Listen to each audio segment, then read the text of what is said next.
TV5. Hi, sir. Welcome back, sir. Sir, I think it's safe to assume now na hindi po kayo galit sa amin after what happened before po kayo umalis. But for the record, sir, galit po ba kayo sa amin, sir? Galit after sa kanino? Sa amin, sir, sa media. Because on what happened sa remarks. And for the record din, sir, do you Sabi think... ko nga, tanggalin niyo yung escalator, palakarin niyo doon sa likod. Sila lahat. Karga-karga nila yun. Of course, I am not at liberty to be angry at anybody. It is your sworn duty to ask questions. It is also my obligation to the people for the money spent of this trip and for all of the things that would cost the Filipino. I have to make an official report, not now, but initially, these are the things that I can say. Wala akong galit sa inyo. Alam mo, I was here. You were here. I never attribute any statement to anybody.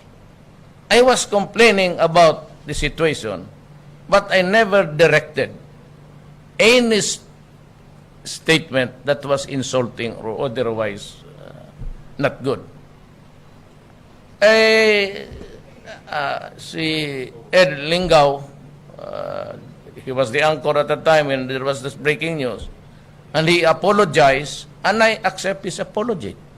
And he should not worry because sometimes you commit errors. Wala akong question dyan.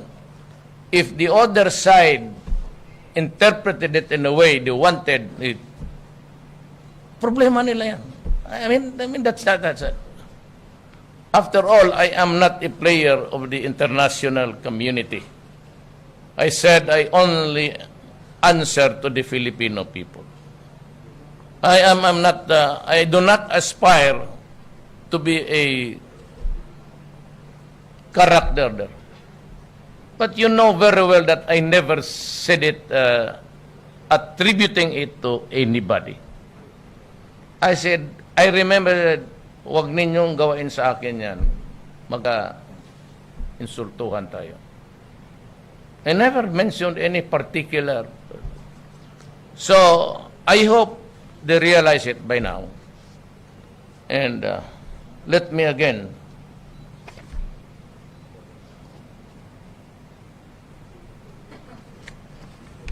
in our relations to the world, this is the third time, the Philippines will pursue an independent foreign policy. And we will observe, and I must insist, on the time-honored principles of sovereignty, sovereign equality, non-interference, and committed to the peaceful settlement of disputes. I do not answer, maybe to the press, for information. But I do not have an obligation to please everybody or to please one person.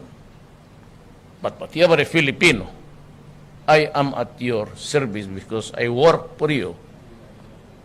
I receive my keep for the day from the pocket of the people. Para kung sabihin mo na I have this, I have to explain. And that is why it went well. Nauna ako. So I raised the ante. Immediately, that's my character. Kau, may gusto kang sabihin sa akin? Okay. Here's my card. Ganun ako, kasi sa politika. Tinatapon ko agad baraha ko, open, Anong gusto mo? Ganun ako sa politika. Bakit? Baka i-divert na naman nyo doon sa... Yung akin, sa loob ko lang sa isip ko. O, anong gusto mo? Ito yung baraha ko. Hawak ko yung alas. Ayan, Anong gusto mong sabihin? Hindi ko ginagawa yan, but if I'm sure that it is the way how it should develop, then it brings the worst in me, or it brings out the best of me. Depende kung saan. I'm sure that if you're a Filipino, you'd be proud of me. Well, of course, for the low life suppressed, yung mga kolumnista, nothing is really too good to be true. Hayaan mo yan sila. And I said, I leave him with that problem. But I said, I have always in mind the dignity, not me personally. You can destroy me, can attack me, criticize me. But when it comes to the, hindi lang kasi inisip itong mga low life dito that what is really at stake is the country. Kaya ako, when it comes to yung mga moments of it is where I really do not know the best or the worst in me. Pero hindi kayo napahiya. I assure you, and everybody was clapping except for dalawa. But, believe sila sa akin. Ang tayo, gano'n nga pa. Yung malakas pati tayo lang.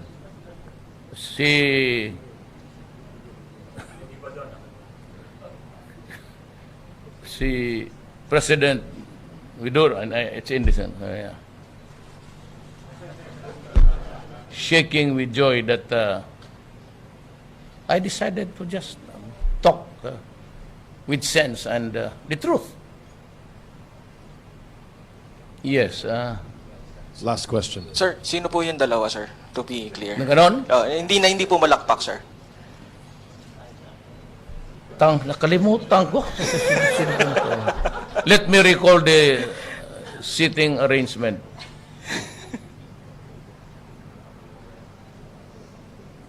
Baka bakante adre. Baka sa washroom. Sir, follow up lang referring to the incident, sir. Sa tingin niyo po, sir, with that incident, sino po yung maaaring nagkamali? Not to point finger, sir, no? Was it the sender, the source, or the receiver, sir? You know, people commit mistakes. Some with malice, some without malice. If it's just a mere shortfall of talent, hayaan mo na. But I appreciate the apology of Ed Lingaw. I said I accept it and I salute you. But do not hesitate to attack me, criticize me if I do wrong in my job. It is your duty to your country also. As I have my duty to the people to serve you. Wag kayong if I do not feel talking to you, then sorry, so I'm not in the mood because you committed the mistake. But I would like to presume that you did it without malice. Kasi trabaho eh. So I would just say, kaya mga kamera dyan, kayong kumukuha dyan, di ka nakapakpak kayo dyan. You know why? Because it is a recorded history. Every day that you press that on button in your camera, you record the history of this country. Kaya importante kayo. Baka minamaliit ninyo yung role ninyo in the entire gamut of media. You are recording the history of this country. Someday, pag nila ng ganon, tapos walang lumabas na blur, ay anak ka nang natulog siguro yung gago doon sa Pero with an accurate and true representation of what's going on, I said, saludo. And because it is embodied in the Constitution. The freedom of the people to be informed and a media that is there to find out the true and accurate. You portray history. Kaya ako stricto. And when I said that corruption will stop, it will stop. Maniwala kayo. And even if I have to, it will stop. Huwag ninyo, to all government, huwag ninyo akong hiyain dito. Kakasahan ko talaga kayo. Mapahiya ako eh. When I said there will be no more corruption, there will no more be searches yung pagdating ng mga lalo na yung mga himayarap. Masikmura ko pa yung milyonaryo na hingian mo na magdala ng ilang brilyantes pati diamonds yan. And it is a thriving business actually. And we know all the people, but I said, time will catch up with them. Pero yung returning dito na kunan mo yung perfume na isang, mag-hold up ka na lang ng milyonaryo. Ako ang bigay ng baril sa iyo. Pero pagkatapos, barilin rin kita. Kasi hold upper ka eh. Totoo, huwag ninyong galawin ang maliit na tao. Kasi sila yung nangailangan ng gobyerno. For the rich and famous and for the oligarchy, they don't need a president at all. They don't need the Secretary of Justice there. They can buy it. They don't need Lorenzana to do his job. If there's trouble here, they can always fly out. Tayo din dito na maiwan. Kayo. Kasi kung may pera tayo, hindi tayo nakikita dito ngayon. You're there in your comfortable what?